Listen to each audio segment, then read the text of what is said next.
तस्मै श्री गुरुवे नमः।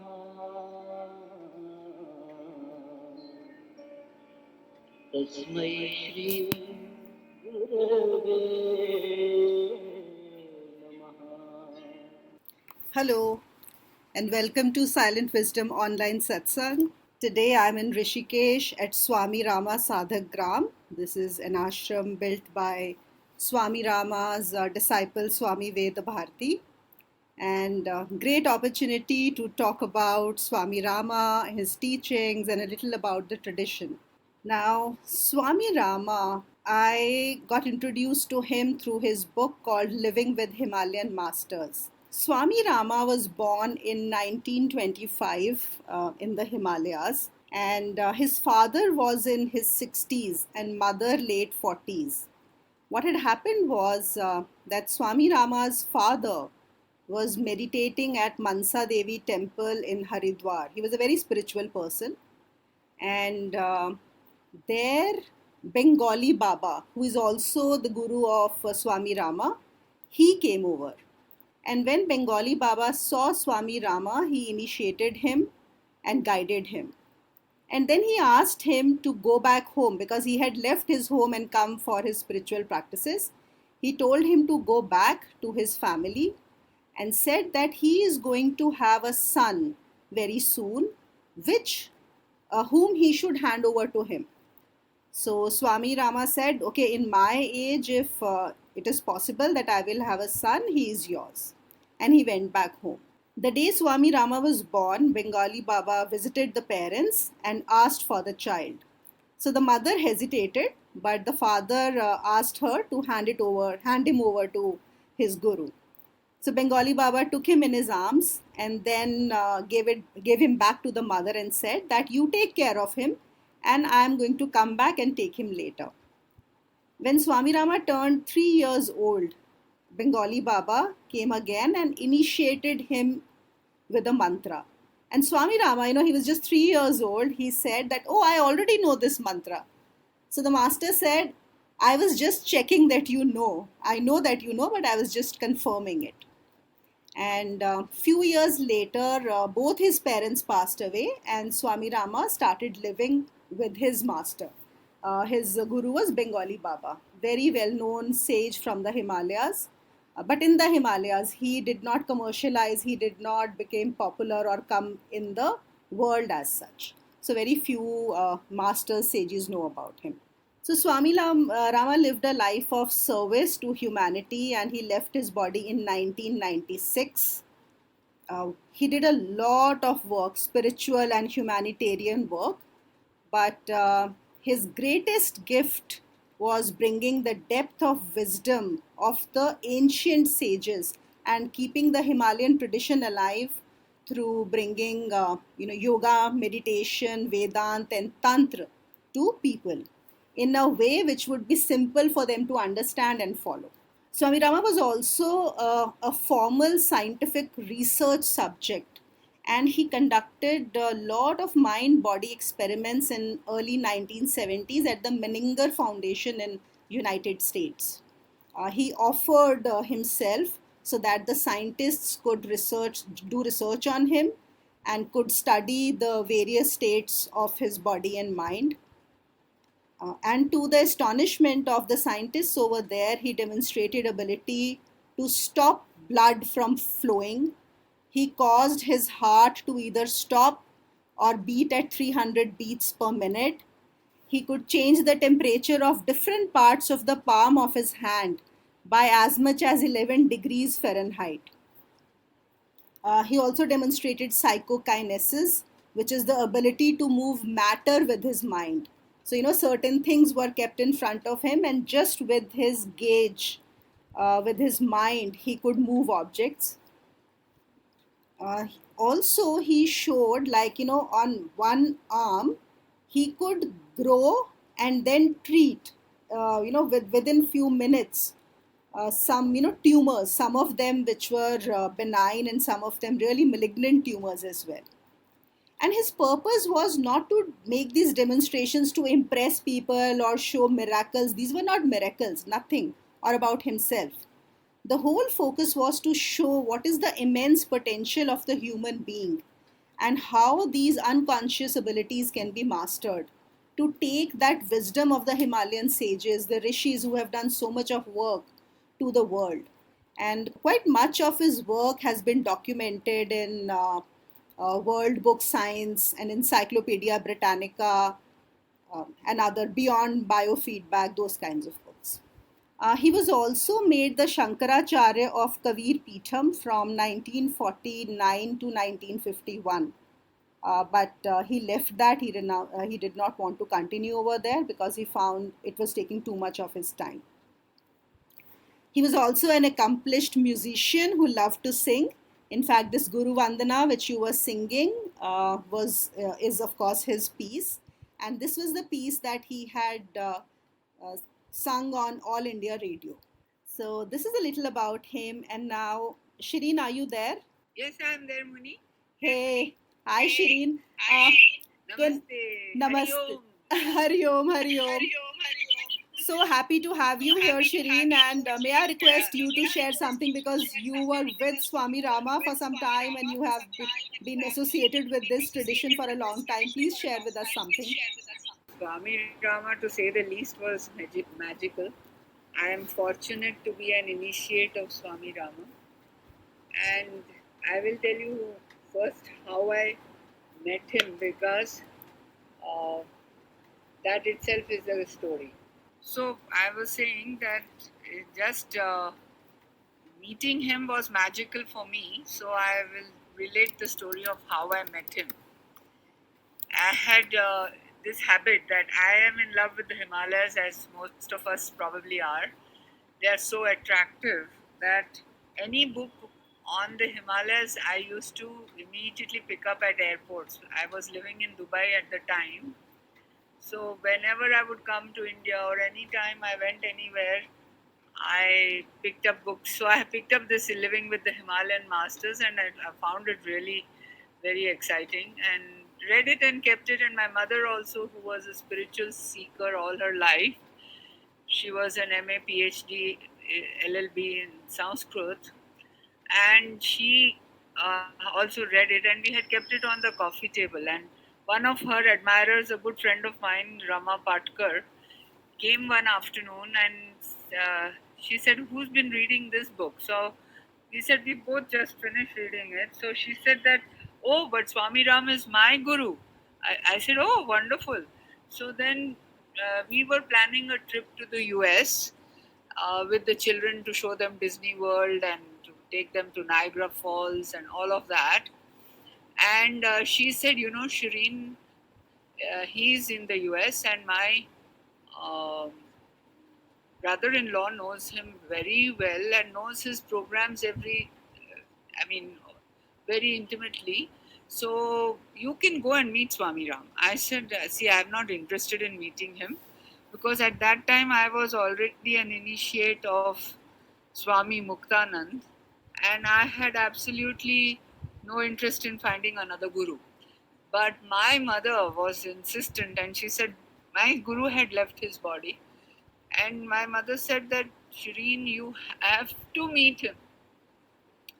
I told her, see, I'm not interested because I didn't want to get confused also. I said, I admire him, I loved his book, but I don't want to necessarily meet him. She said, no, for my sake, you have to meet him. I said, okay, I will make one phone call and I will not send a single penny. I will not spend a single penny to go to meet him. I was, of course, not going to Honesdale, which is in Pennsylvania, where his great Institute of Yoga and Meditation is. The Himalayan Institute of Yoga and Meditation is in Pennsylvania, on a 400-acre piece of land, which is very, very beautiful. It's really worth visiting if anybody is going to the US. So I had a ticket. In those days it was called Visit USA, USA ticket by Delta Airways, and you could go to 5 destinations free of cost. So we had taken that ticket, and the very first place we landed in from London was St. Louis. And I was one thing that the Guru Bhakti was natural within my heart. So the first thing I did was to contact Dr. Talsekar, whom Rama had advised. And I said that, Anand, I'm here, but what would be Swami Ram's program? If you would let me know. So he said, Shirin, why don't you come for dinner tonight? I said, okay. But I don't know where you. He said, I'm 50 miles from in Connaughtville, place from St. Louis.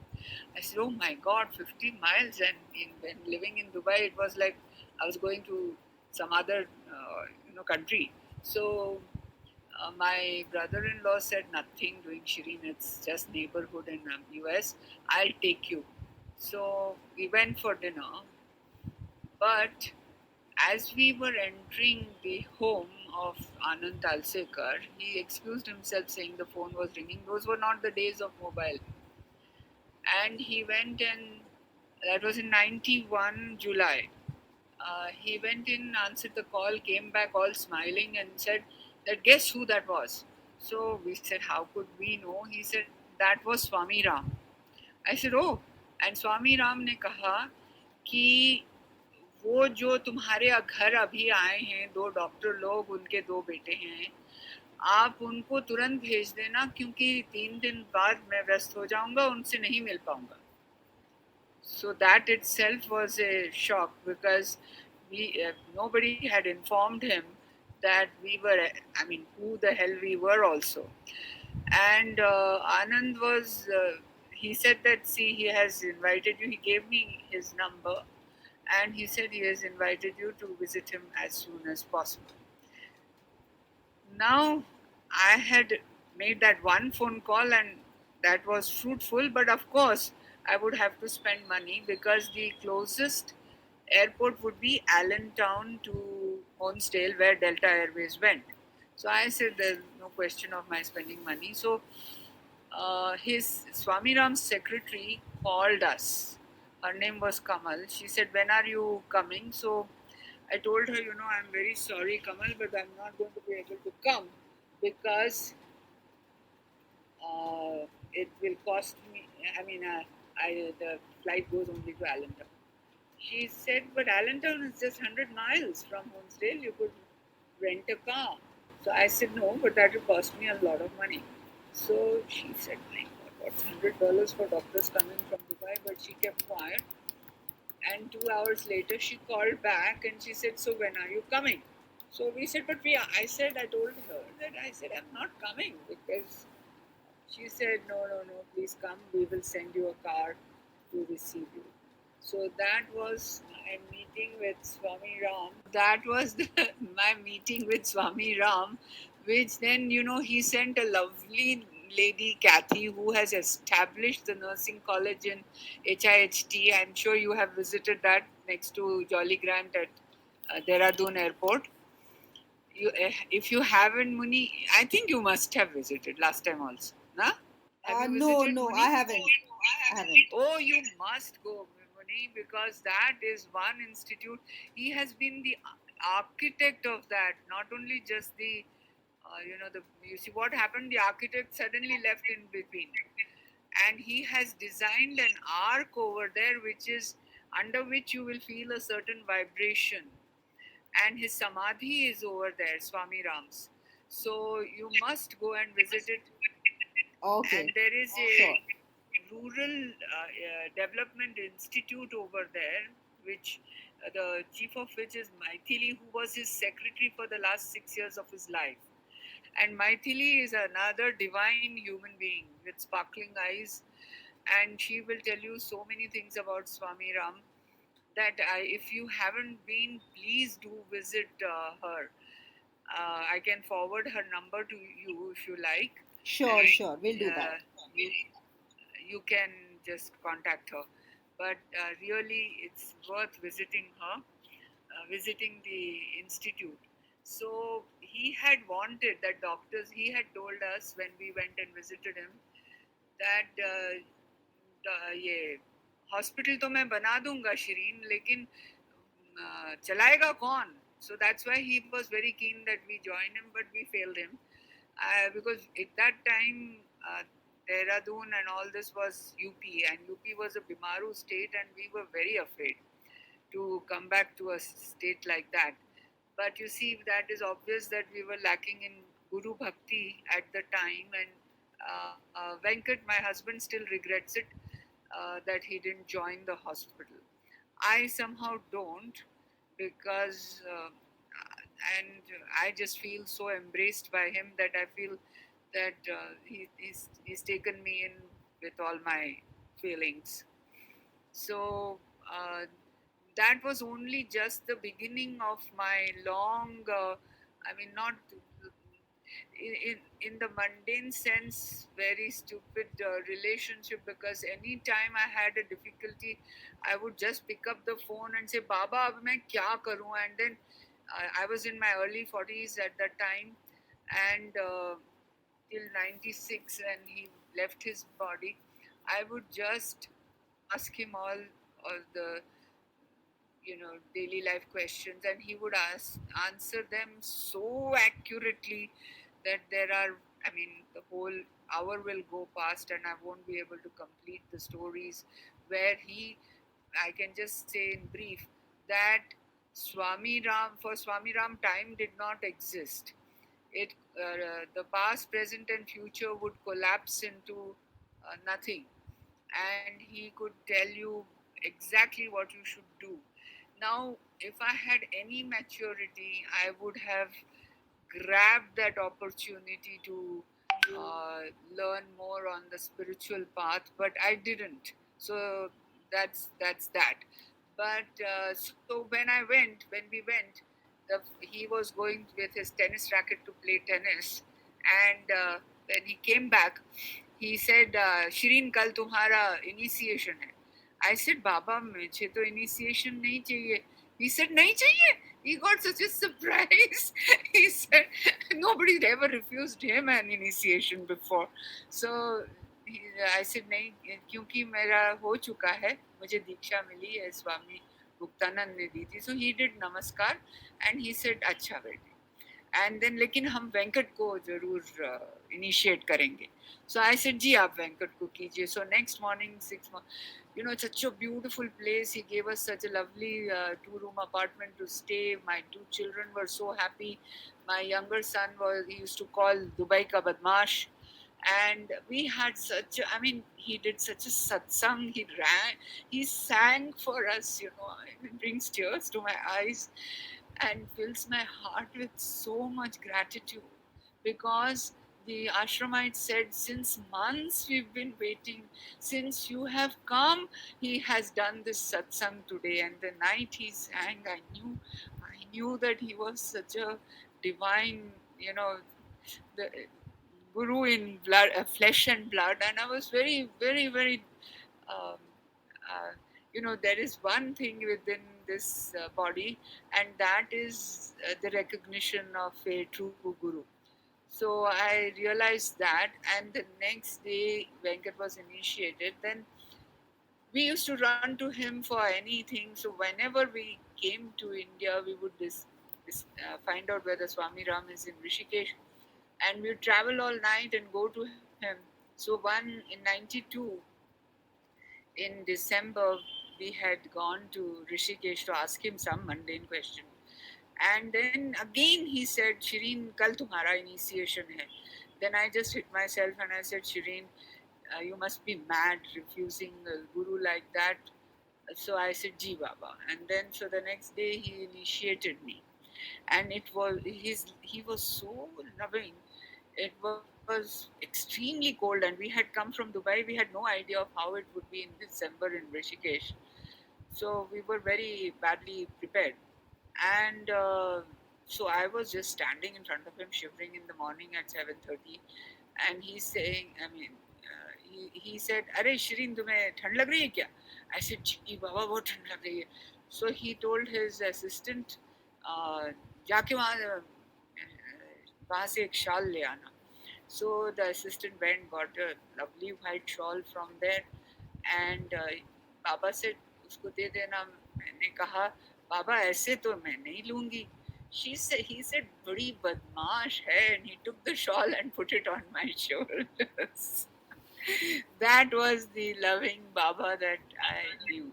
Wow, very nice. Thank you so much, Shirin. That's beautiful. Brings goosebumps. How closely you've been Yes. associated with him. And do you know he was 6 foot tall, ever so handsome? Yes. Yeah, Yes. no, 22 years my senior, but he would walk so fast. From Sadhana Mandir to Veerbhadra Temple was his regular walk in the evening, and we would have to run behind him. His strides were so long, and along the barrage he would take us, and it was something else to be in his presence. Beautiful, So, beautiful. Thank you so much for sharing that, thank you. Shirin. Thank you, Moni, for giving me the opportunity. My pleasure. Thank you. So it's so nice to hear from her. Now, I'm going to share with you a couple of stories which are there in this book, Living with Himalayan Masters. And I'm also going to share, although he taught so many things, but 3, 4 things which appeal to me. In the Living with Himalayan Masters, Swami Rama has shared his meetings with various different sages of the Himalayas, various. So he went to meet a sage, and first time it was in the evening, and this person, like, he is not given the name who this Himalayan sage was, and he said, "Son, you are late. I'm casting off my body tomorrow morning." Okay, so Swami Rama said, "Okay, so if you're casting off tomorrow, why don't you stay back for another 12 hours and teach me something? You can leave your body in the evening. Now, what is the hurry? Don't leave it in the morning." So the sage said, "No, no, this is decided, so nothing doing." And next day morning, he left his body, and the doctor was called, and doctor declared him dead.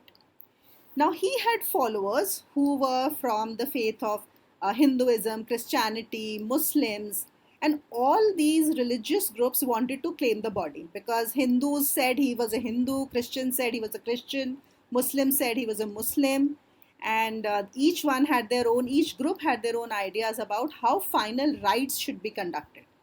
And then the fighting became so intense that the district administration had to be called in. So the district magistrate asked Swami Rama that, "Why don't you suggest what should we do? You look like a sensible person over here. So tell us, how should we handle this?" So Swami Rama said, "I don't know. I met him only last evening." And then Swami Rama started thinking, what kind of a sage was he? I came to him, he did not teach me a single thing, left his body, and now his death has created so much confusion. So, what kind of a sage? And the moment he thought of this, and by now, almost 4 hours had passed after he had left his body, the sage got up and he started shouting at the people around, and he said, "You foolish people, I'm not leaving my body now because you are creating so much of a ruckus over here. And all of you who think that you are Christians or Hindus or Muslims, just leave. I do not belong to any of you. I have nothing to do with you. I only belong to God." So after everyone left, then he called Swami Rama and said that, "Okay, now I have decided to stay back for 3 more days. So come, I am going to teach you. And I will leave the body on the 4th day without informing anyone." And Swami Rama has written in his book that those 3 days, what he got from that sage were some of the best teachings and some of the best days of his life. And while he taught him many things, one thing that he used to repeat over and over again was, "Be that which you really are. Be that which you really are. Don't pretend to be that which you are not. Be that which you really are. Don't pretend to be that which you are not." And he said he would just say that again and again, and it had made a deep impression on Swami Rama. On the 4th day, he went into the river to take a bath and never returned. So when his disciples came and looked for his body, went into the river, nobody could find his body. Now, there are some teachings of Swami Rama that I have picked up. They are a mix of practical, yogic, philosophical, and of course, all of them are spiritual. Of knowledge that he has shared is tremendous. Few things from there. First, let's start with, he has talked about the path. And certain things I'm going to read from here, I've just picked up from his writings. So, about the path, he says, The path of truth is narrower than the needle's eye and as sharp as a razor's edge. When you start expanding your awareness, you will come to know that on the path of spirituality, the guidance always comes from the unknown. The guidance always comes from the unknown. We have come from the unknown and we will return to the unknown. We remain in the known for a very short time, but the unknown is always with us. So we should always rely on the unknown. When you study, you will find many paths and many ways and methods to know who you are. All roads lead to only one goal. But you need to practice whatever path that you take sincerely. You should not be shifting from one path to the other in a few days. That is not going to help you. Do not do your seeking half-heartedly. You should be doing it honestly and with full strength. And then he has written, which I really liked, he says, if your dearest one stands in the way of self-realization, tread over him, forsake him, go beyond. Nobody says that, isn't it? That if anyone who's coming in the way of your self-realization, even if that is your dearest person, go beyond. Even if your beloved stands in your way of self-realization, cast her aside. Because the only trusted friend, your only trusted friend, is truth and truth alone. If any questions come to your mind, you can just put them over there. So this was on the path of truth. The second thing that I want to share is very practical. He spoke about timely decision making. So, his articles, his books, his teachings are full of practical teachings as well, which help us in everyday life. And he spoke very firmly about the importance of taking decisions on time. And he said that successful people know how to take decisions and also they take timely decisions. That is a very important quality that every person should cultivate. And he said that then there are so many people who understand things, but when it comes the time to take a decision, when an opportunity comes, they withdraw. They are not able to take a decision. They are not able to act.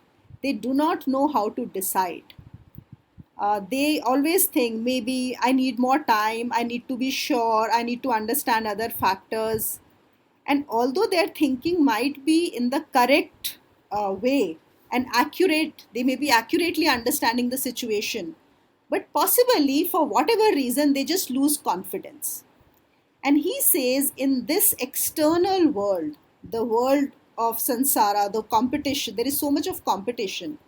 And everyone is trying to attain something or the other. And maybe many people are trying to attain what you are also trying to attain.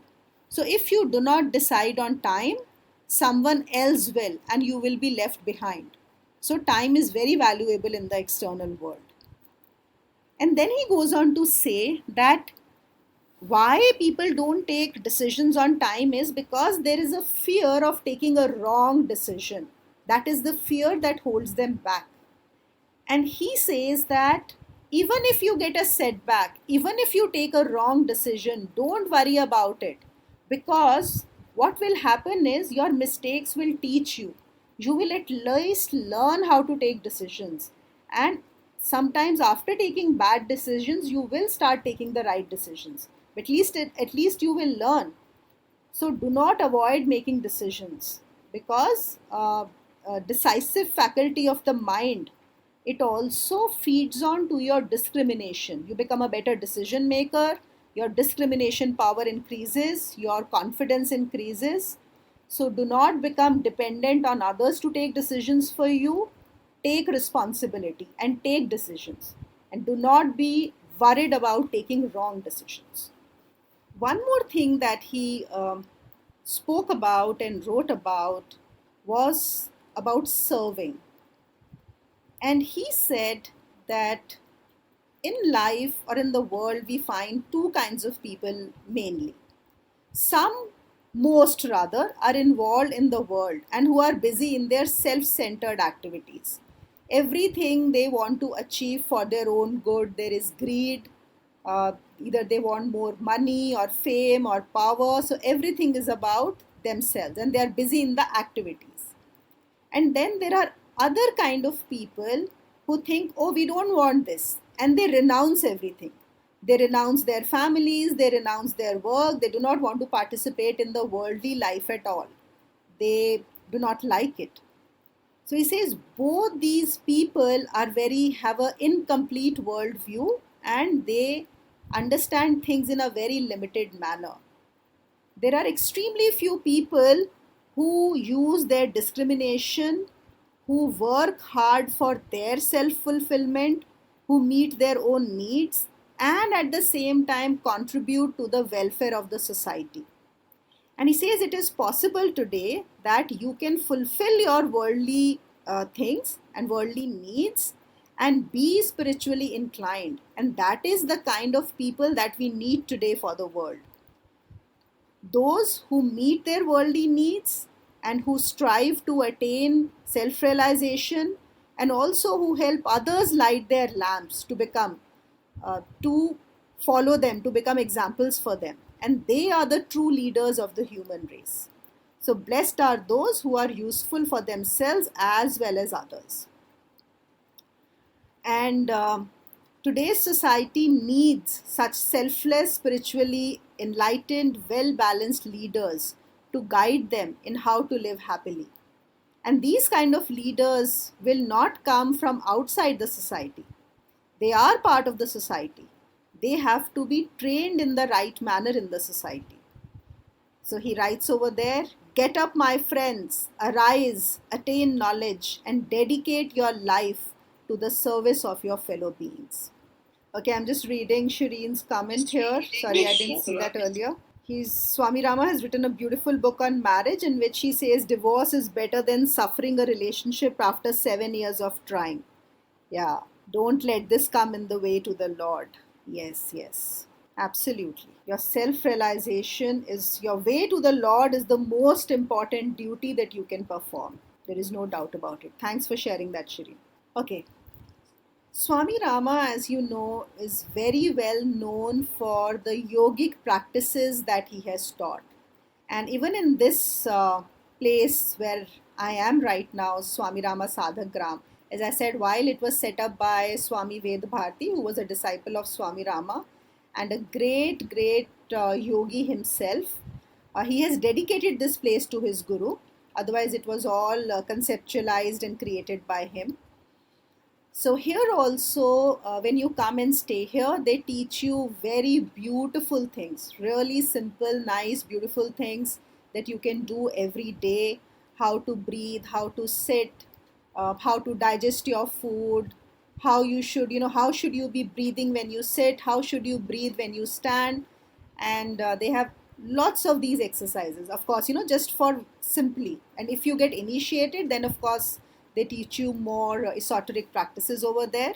There are quite a few videos available where he has taught yoga practices, breathing practices, and also some more complicated things over there.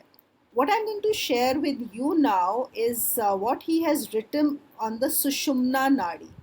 I think it's one of the most beautiful texts that I have ever read on Sushumna by Swami Rama. So I'm reading a part of it for you guys. He says, according to yogic scriptures, there are 72,000 nadis or energy channels. Among them, Ida, Pingala and Sushumna are the most important. As long as the mind is outward, only Ida and Pingala remain active. But when the mind is calm and tranquil, Sushumna, the central channel, is awakened. I'm sure many of you know about this Ida, Pingala, Sushumna, and a lot of focus when you are doing your practices is to awaken the Sushumna Nadi. That is what the purpose of a lot of yogic practices is. The joy derived from the mind traveling through the Sushumna channel is unique. It cannot be compared with any sensory pleasure. And because of that inner joy, the mind loses its taste for worldly pleasures. Sushumna application is the most important factor in spiritual practice. The moment Sushumna is awakened, the mind longs to enter the inner world. When the flow of Ida and Pingla is directed towards Sushumna, the distractions are removed and meditation flows by itself. According to the ancient yoga manuals and the science of yoga, there are three important points in the inward journey. So there are three important points. First, you learn to apply Sushumna. How your Sushumna Nadi will be activated.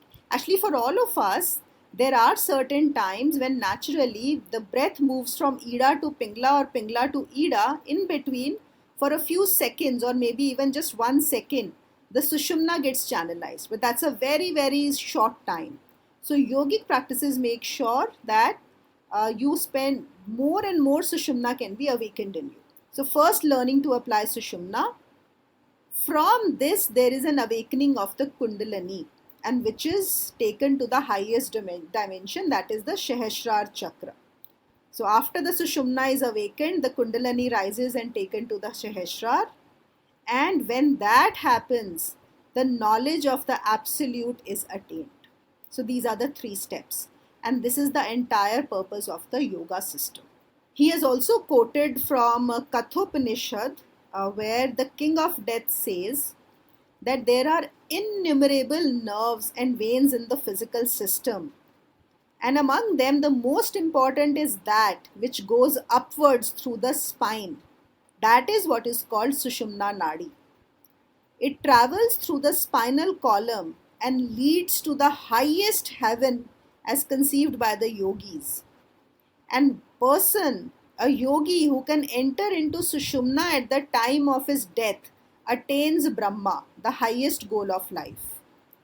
All other paths are paths of rebirth. But having done this, there is no rebirth. From Sushumna, the yogi ultimately reaches the highest consciousness of the Supreme Lord, and yogi communes with Param Shiva, which is the sacred throne of the 1,000-petaled lotus. So Sushumna is the key point of liberation. Actually, even like I'm teaching Kriya Yoga, in Kriya Yoga also what happens is the breath which you take, it eventually leads to the opening of the Sushumna only. Slowly and slowly, it is the Sushumna channel that opens. But I know here and there are other practices also which are taught. It may not necessarily be a very such a detailed process like Kriya Yoga. There are breaths taught to awaken the Sushumna as well. So these were a few of his teachings. Of course, there is a lot over there. I'm going to share one more story with all of you, and which is one of actually my favorite stories. This is from the book. One day, Swami Rama asked his master, the Bengali Baba, that I want to know what is Avidya and Maya. Like I have heard that Avidya and Maya, Avidya is ignorance and Maya is illusion. They are one and the same. But I do not really understand what Maya is. So please, can you tell me what Maya is? And Bengali Baba said, okay, tomorrow morning I will show you Maya. Now when Swami Rama writes that he could not sleep that night, and whole night he was thinking, oh, tomorrow morning I am going to meet Maya. So next morning they used to go near the river to have the bath and then do the meditation. But Swami Rama's mind that day, he could not even sit in meditation. He could not meditate because he was so excited that he is going to meet Maya. So as they were coming back from the river, and he was like waiting when his master is going to show him Maya, suddenly he saw that his masters ran very fast. Okay, and in front of them there was this small, there was this dry trunk of a tree. When the trees are cut, only one dry trunk, stump kind of a thing. And he ran very fast and went and hugged that particular trunk. In fact, it felt as if the trunk has entrapped him. He's been hypnotized by the trunk. And then he started shouting from there, Bengali Baba, help me, help me. So Swami Rama was like very suddenly very surprised, what happened here? So he said, you are my disciple, now help me. He said, and Swami Rama got scared, and he was just maybe a boy of 16 or 18 at that point. So he got scared. He said, like, how can I help you? Because if this particular tree has caught you, if I am going to touch you, then I will also get entrapped. And then who is going to help both of us? So, and you are such a big master, help yourself. So his guru said, no, no, what are you doing? You need to help me. So do one thing, you just take my foot and pull it. Okay, you have to help me. So Swami Rama was quite scared, but still he took the foot of his guru and he's trying to pull him. So you can, like visualize the whole scene that the guru is hugging the tree trunk and very tightly, and Swami Rama is trying to pull him. So, and it went on for a very long time. And Swami Rama was quite, well built. As Shirin just shared, he was 6 foot tall, right? So, but he could not help the master. And after some time, he got tired and he sat down. And he said, ki, no, no, no, I cannot help him. I cannot help you. And then after thinking for a few minutes, Swami Rama said, how is this possible? There is something wrong. The trunk cannot hold you. How can the tree trunk has power to hold you? You are holding it. The moment he said this, the master left the tree trunk and said, this is Maya. So, and then he explained to him, he said, see, avidya, the difference, now he explained to him the difference between avidya and Maya, that is ignorance and illusion. Avidya or ignorance, he said, is individual. Avidya is individual ignorance. But Maya is cosmic illusion. It is universal illusion. And what is Maya? Maya is that which is not existent. It is not existent, yet appears to exist, like a mirage. There he said that when we devote our mind, energy, and resources to believing in that which is non existent, then it appears to exist, and that is Maya. I thought this was so beautiful. I'll just read that again. When we devote our mind, energy, and resources to believing in that which is non existent, then it appears to exist, and that is Maya. So, what does one need to do? Stay with what is not Maya. So, the Maya does not exist by attending to it. We project our weaknesses and think that the objects of the world are real. That is what we have done. So those who do not allow to be attracted by the illusion or the Maya, they attain perfection. Okay, Madhuri is asking a question. Does Sudarshan Kriya also open the Sushumna? I don't know, Madhuri, about Sudarshan Kriya. That is from the Art of Living now that you are talking about. I don't know about that. This Living with the Himalayan Masters is a book full of stories and full of wisdom. So what is nice about this book is that he's telling you stories, but each story is carrying beautiful wisdom which just stays with you, the words of wisdom, in a very, very simple way. Madhuri is saying Gandhiji's picture is also there. Acha, okay, on the book. Yes, yes. So Swami Rama had met Gandhiji as well. Gandhiji, Raman Maharishi, Anandmayi Ma, Aurobindo, Rabindranath Tagore, then Neem Karoli Baba, Udiya Baba. Okay, Suma is saying he showed out of body experiment in Nimhans, Bangalore. Okay, nice to know that. I didn't know about it, Suma. Thanks. Madhuri is saying, had he met any Himalayan master? Well, so many of them, Madhuri. He was brought up in the Himalayas only, and there are so many stories of them. His guru Bengali Baba was a Himalayan master, and then he's also shared that how he used to run away from his guru. Sometimes he used to get upset with his guru because he thought his guru was not teaching him all the things.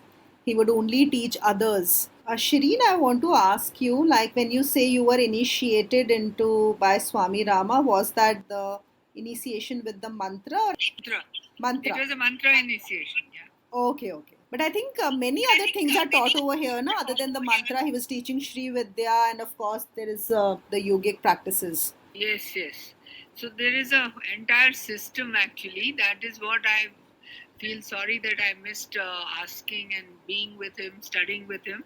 But then Swami Veda was a master in himself, and I could manage to take his guidance, and I was being trained by him afterwards. So I used to be in Swami Ram's other gram for many weeks at a time, and attending all those classes and everything. So, but I realized that it all originates from Swami Ram, and I could have made better use of my time with him.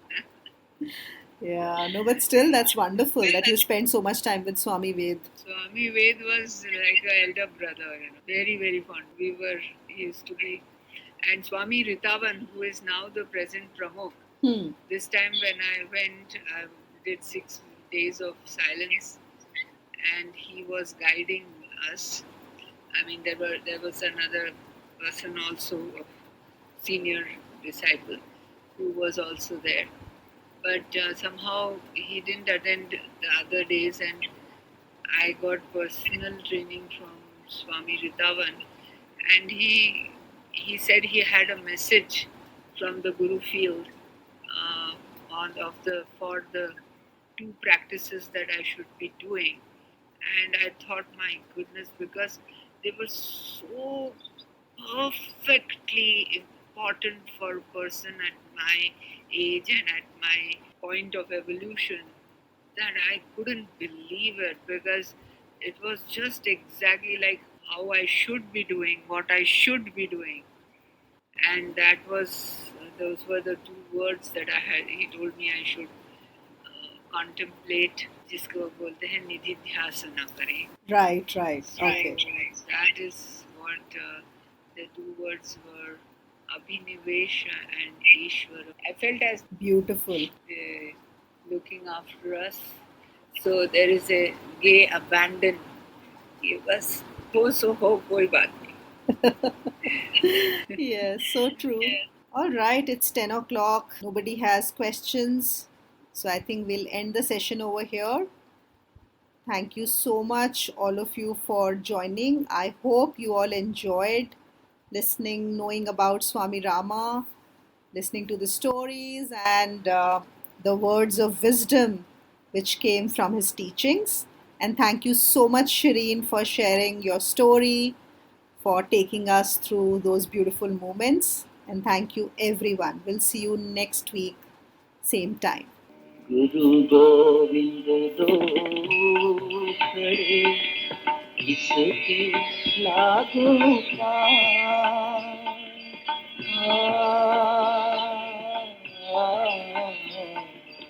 गुरु गोविंद दो खड़े इसके लागू बलिहारी गुरु आपने जिन गोविंद दियो मिला